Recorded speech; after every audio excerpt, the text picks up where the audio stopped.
राष्ट्रीय स्वयंसेवक संघ की सर्वोच्च संस्था अखिल भारतीय प्रतिनिधि सभा की बैठक इस बार मध्य भारत में होने जा रही है। पहली बार ग्वालियर में संघ की सबसे बड़ी बैठक होगी। 8 से 10 मार्च को होने वाली बैठक में पुलवामा घटनाक्रम और विंग कमांडर अभिनंदन की स्वदेश वापसी के मद्देनजर संघ की बैठक बेहद खास मानी जा रही है। सर संचालक मोहन भागवत और बीजेपी के राष्ट्रीय अध्यक्ष अमित शाह मौजूद रहने वाले हैं। राजस्थान से करीब 100 प्रचारक शामिल होंगे। लोकसभा चुनाव की घोषणा भी इसी समय होने के संकेत मिल रहे हैं। नरेंद्र मोदी का साथ देने की दिशा में संघ इसी प्रतिनिधि सभा के जरिए बड़ा संदेश दे सकता है। एक खास रिपोर्ट आप जरा देखिए।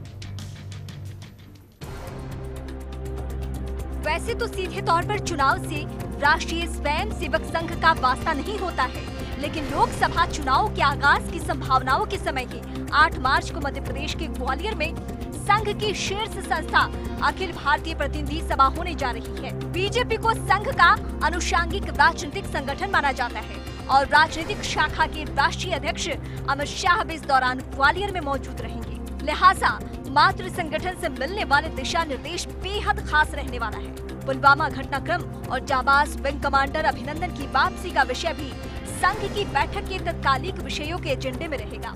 वैसे भी पाकिस्तान प्रायोजित आतंकवाद और देश की सुरक्षा पर संघ की प्रतिनिधि सभा सदैव अपनी राय रखती आई है। मोहन भागवत प्रतिनिधि सभा में देंगे बड़ा संदेश। सर संचालक मोहन राव भागवत प्रतिनिधि सभा के जरिए क्या संदेश देंगे, ये अहम रहने वाला। इसमें राम मंदिर और जम्मू कश्मीर के विषय शामिल रहने के संकेत हैं। साथ ही सर कार्यवाह भैया जी जोशी साल भर की संघ की गतिविधियों का लेखा जोखा सामने रखेंगे। अलग अलग प्रांतों के प्रतिनिधि इसमें शामिल होने वाले हैं। राजस्थान के करीब 100 प्रतिनिधि प्रचारक होंगे शामिल। राजस्थान के संघ के नजरिए से बने हुए तीनों प्रांतों से करीब 100 प्रमुख प्रतिनिधि और प्रचारक शामिल रहने वाले हैं। संघ की अखिल भारतीय प्रतिनिधि सभा क्यों खास रहती है, इसके कई मायने भी हैं। प्रतिनिधि सभा कितनी अहम, देश की वर्तमान स्थिति पर चिंतन मनन, संघ का भावी सालाना एजेंडा रखा जाता है सामने, अनुषांगिक संगठनों को दिए जाते हैं दिशा निर्देश, यही होते हैं प्रचारकों के दायित्व परिवर्तन। संघ के वर्ष भर किए गए संगठन कामों की होती है समीक्षा। संघ के नीतिगत फैसलों का अधिकार प्रतिनिधि सभा को ही। पिछले लोकसभा चुनावों के वक्त संघ के स्वयं सेवकों ने नरेंद्र मोदी का पुरजोर समर्थन और साथ दिया था। इस बार भी प्रतिनिधि सभा का टाइमिंग और चुनाव का समय एक समान है। नरेंद्र मोदी के समर्थन में संघ के स्वयं सेवकों से फिर साथ देने की अपील ग्वालियर में देखने को मिल सकता है। ग्वालियर में पहली बार प्रतिनिधि सभा हो रही है।